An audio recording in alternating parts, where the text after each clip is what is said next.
What is going on, guys? Welcome back to another build video. This build video is for my latest Dragonknight 2-bar PvP build, and it is called the Serpents Fury, and it's probably the best build I've ever made, definitely on a Dragonknight. It is absolutely crazy. It has massive resistances, massive damage, massive leaps, as you can see on the picture of the thumbnail of the video. It's got over 9k weapon damage. You can get 116k pen on the build. You're getting 30k leaps on the tooltip, and by tooltip I mean the actual on the skill itself. That goes up to 30k physical damage, and you're getting 4k critical resistances as well. So everything's just monster. Dragonknight is just totally overpowered. It is just so strong. So we'll jump straight into the skills first. So I'm going to change it up rather than doing the sets. So the first skill is your CC, which is your crowd control, which is the shattering rocks, which will encase your enemy. It's going to pin them. It does flame damage and it heals you. So that's your first thing you do, is you CC the enemy when you engage. The next skill I'm running is Flames of Oblivion, which launches fireballs at enemies. It does a lot of damage every 5 seconds, and also when you have it slotted on either bar, you get the Major Prophecy and Savagery, which will increase your weapon and spell critical, so that's lovely. Next skill is the Molten Whip. I've gone for the one that is a cost of magicka and stamina, and this deals obviously flame damage if they're immobile. So if you cast this and then whip them, that will make them off balance, so you'll deal more damage. You're also stacking up weapon damage every time you whip them. The next skill is Venomous Claw, which deals the nice poison damage and damage over time.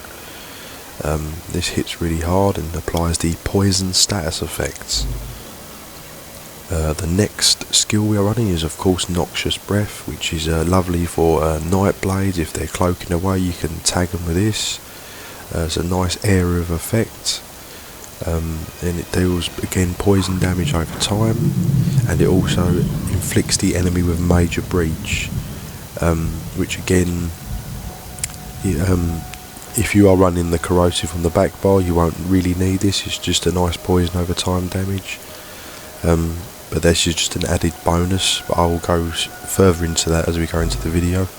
And of course we've got the Take Flight, which hits like an absolute truck when everything's procced. Like I said, you're going to get nearly, I think it's over 30k leaps. Is absolutely insane on the tooltip. And the back bar, we are running Sword and Bald, and this will be Molten Almonds, which will give you the Major Brutality and Sorcery, which increase your weapon and spell damage by 20% for 36 seconds. That's nice and long. You can use the other mod, but I prefer this as it's got, I think it's got the cost reduction on this. The next skill we're using is Volatile Armour, which gives you your Major Resolve for your resistances. This will also spray fiery spikes on your enemies, and do damage over time. The armour returns flame damage to any enemy as well, and it scales off your resistances. The resistances are quite nice, so that's going to be nice and good there. You've got your coagulating blood for your heal, and you'll get Major Fortitude, so you'll get a bit of health recovery back, because obviously you are vampire, so a little bit taxing, but it's okay. The next skill is Resolving Vigour, which is again a sort of skill that a lot of people use on back bars. It will heal you over 5 seconds, and you'll get Minor Resolve. So you've got your Major Resolve and your Minor Resolve.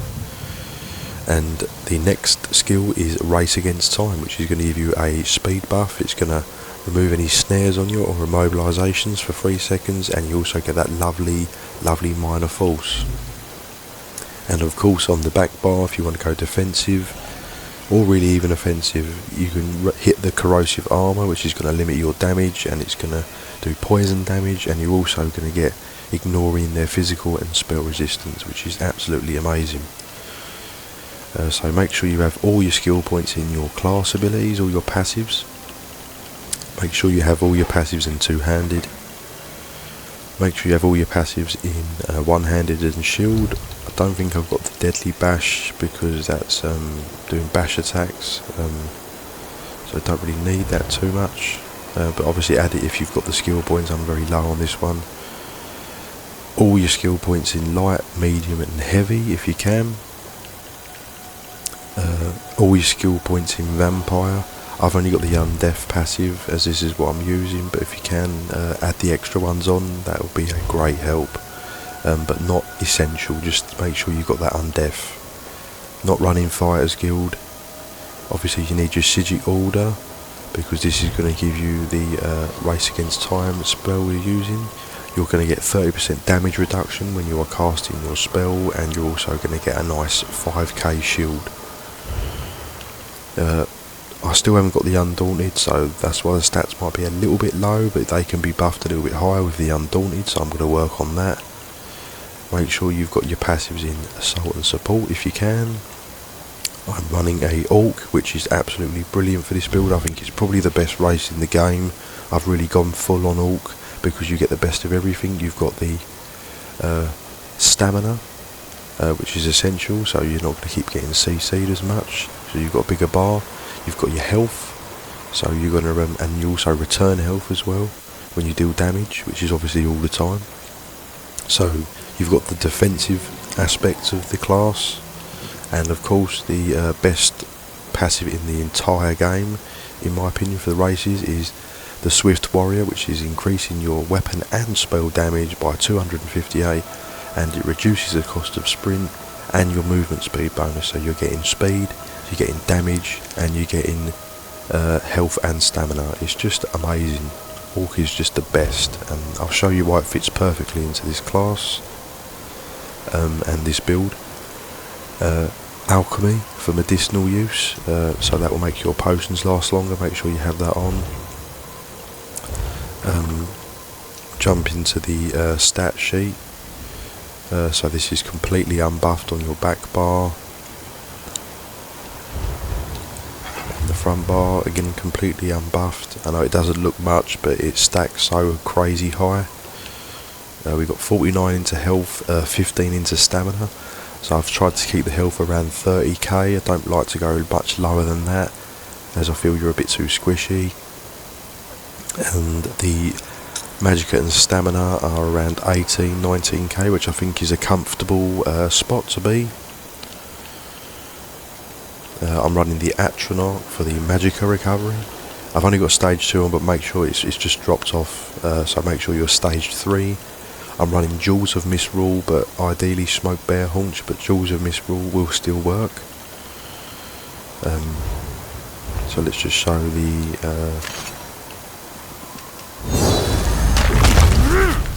resistances, the recoveries.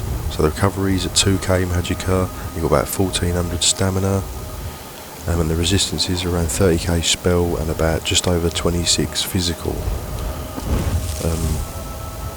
So that's just the, but ignore the critical resistance. I'll show you why in a minute, and obviously ignore the weapon damage and that, because that is all when all the procs actually hit and everything is, you're fully buffed. So that won't actually show. Right, so now we're going to go into the sets, of course, which everyone's probably dying to see. You might have guessed some of the sets already, but I'll jump straight into them. So on the back bar, we are running Rallying Cry. So I've got a one-handed dagger. It doesn't matter what one-handed weapon you use, as long as it's just a one-handed. I've got in defending for some resistances, and I've also got it, you can put what enchantment you want on. I've just got a Absorb Magicka enchantment, as the build is a bit Magicka heavy, so, but you could run whatever you want on this.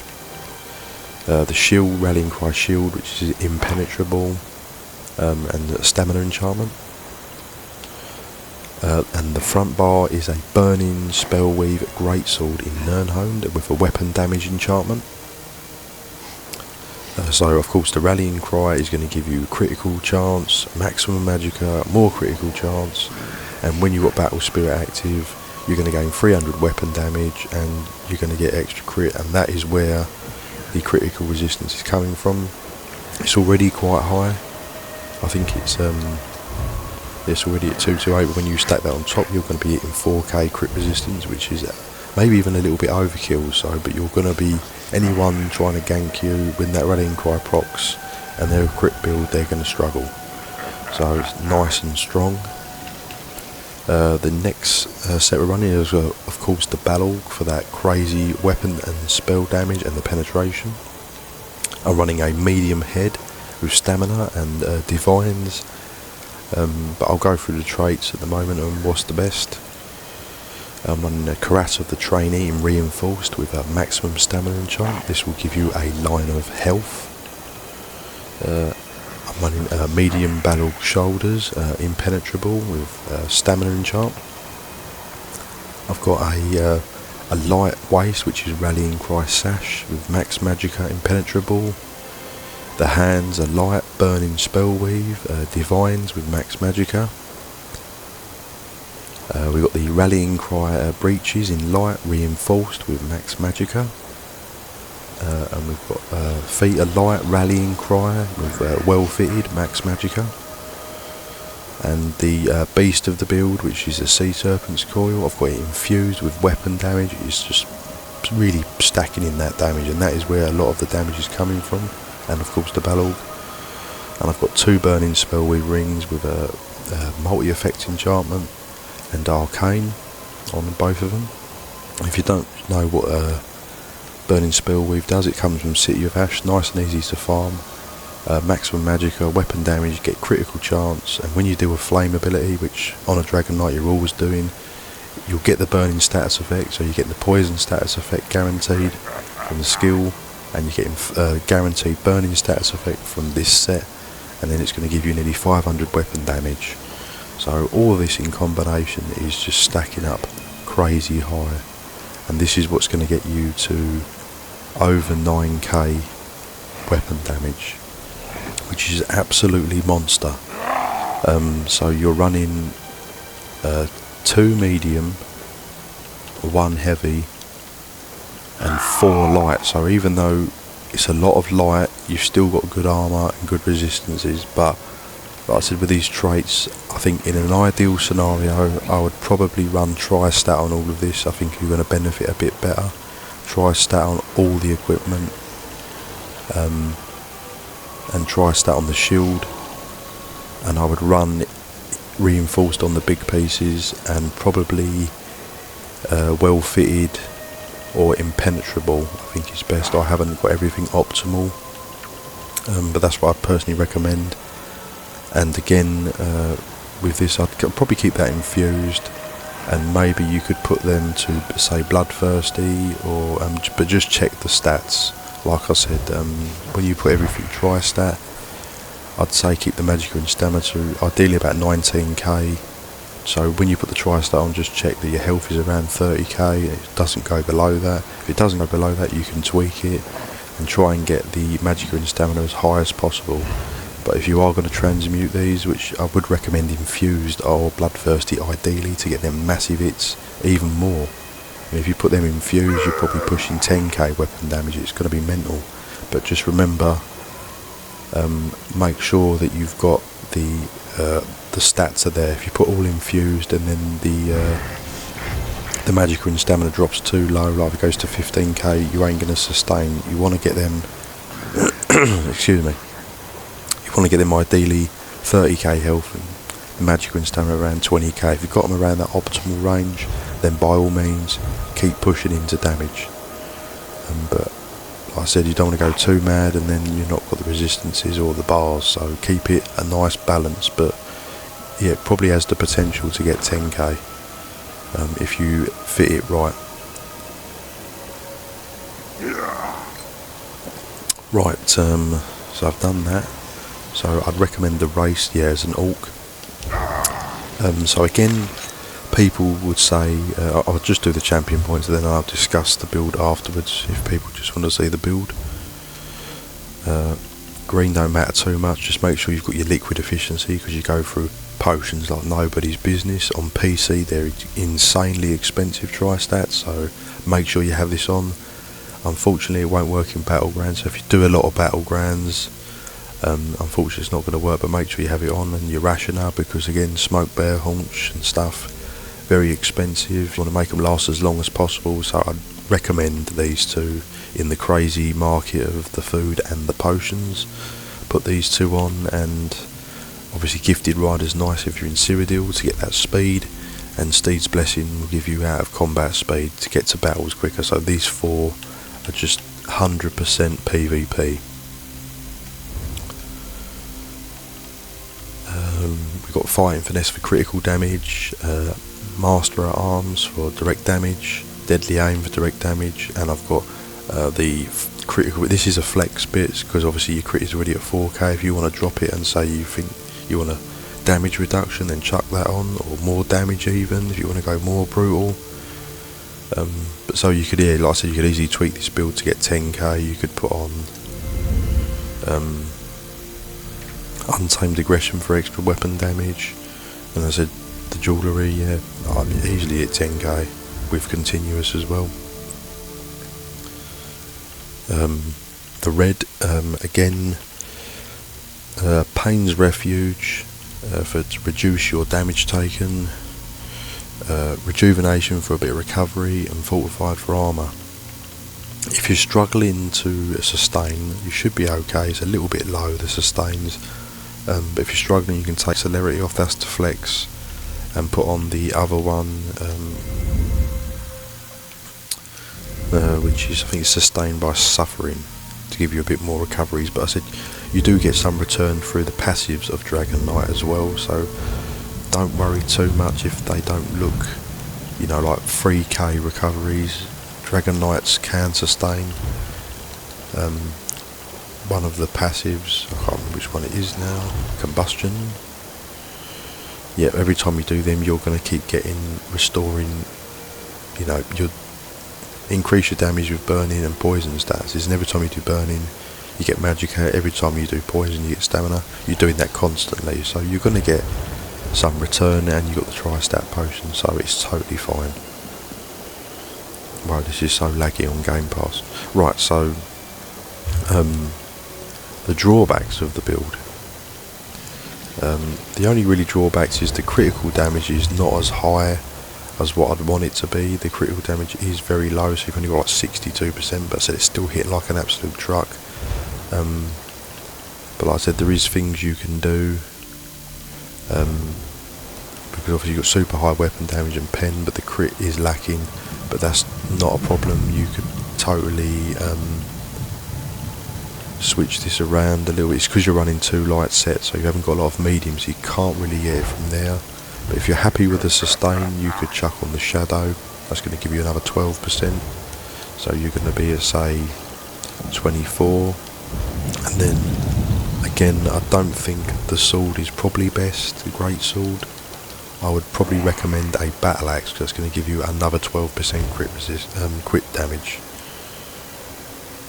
You know, so then you're going to be up to like 40% crit damage, which is nice, and then stack it on top of the base, so you're at 90%. With all that damage, that is probably going to be a better scenario. So my crit is a little bit low, so just make those little tweaks, and then you can get your crit damage into a more respectable position, even though you're running two light sets, because Rallying Cry's light, Burning Spellweave's light, but you've still got all this damage and everything.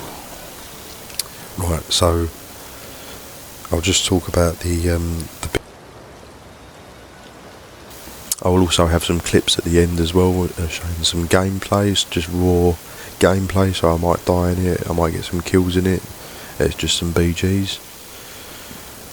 So the way to run this is you've got the Rallying Cry, so when you heal in Battlegrounds, you won't do it now because I'm not in a PvP area, but when you're healing or whatever, you're going to pop the Rallying Cry. When you get hit, you're going to be snared by the sea serpents, but that is when you're at your absolute strongest.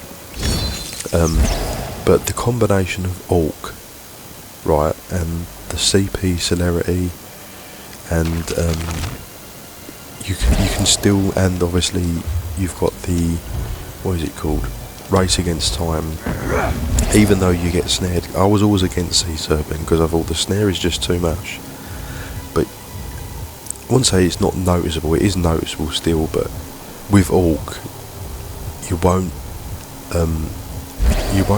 have, it's not as punishing by a long shot. And with the three in combination, like celerity, you've got your green CPs for movement, you've got the race against time, and you've got the Orc passive, you can move still pretty quick. You don't feel like you're pinned down with the sea serpent. The snare is still there, but it's okay, it's manageable. And of course, what you do is you buff up.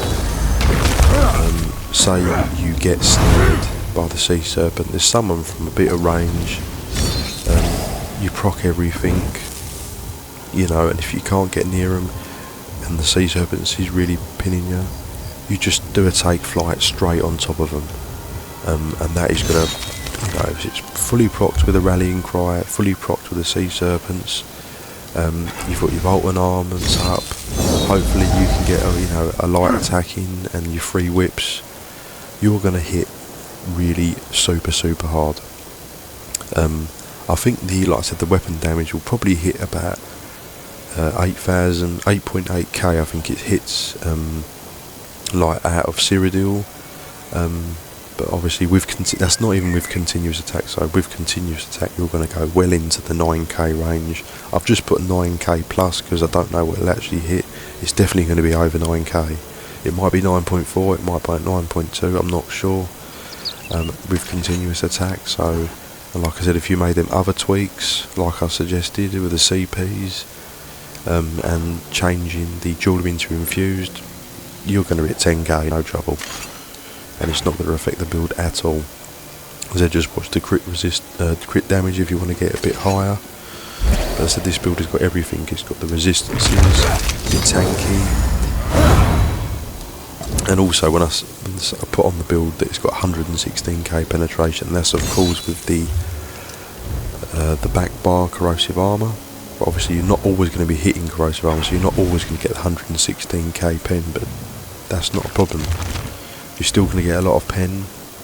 At the moment that only shows 4.4 on the front bar, so you're going to think, well, where's the penetration coming from?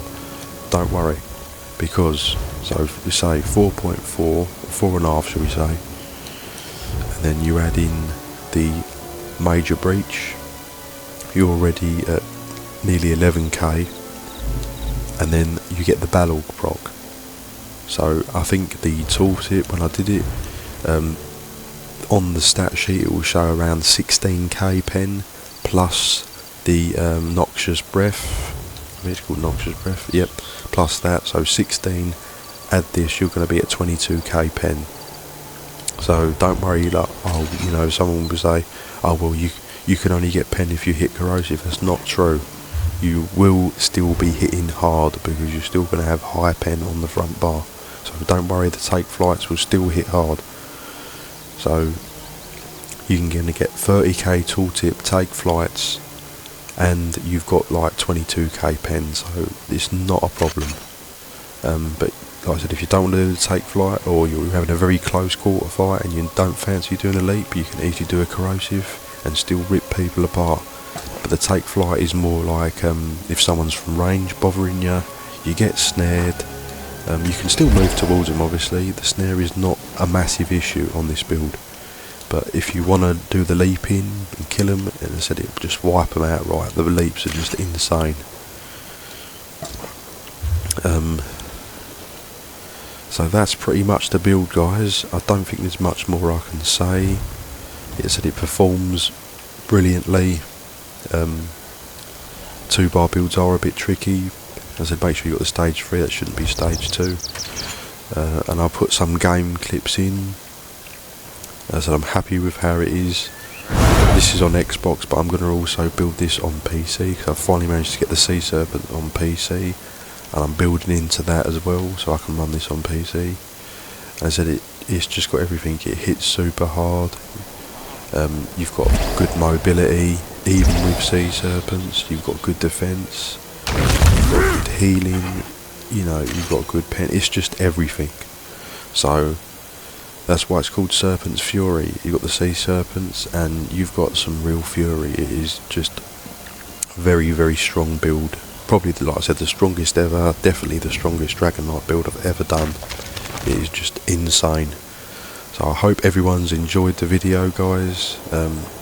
Please drop me a like and subscribe to my channel if you haven't already. I've got plenty more to come.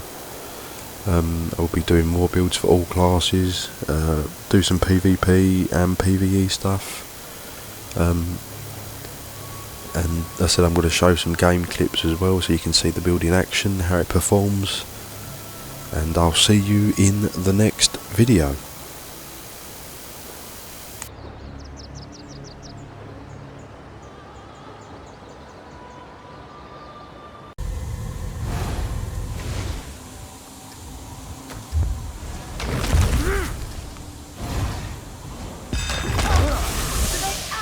Think they stand a chance?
Protect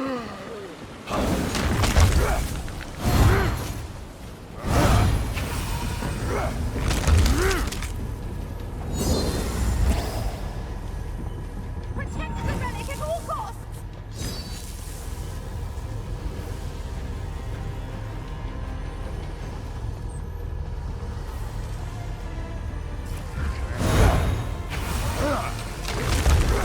Magnificent! We seized the relic!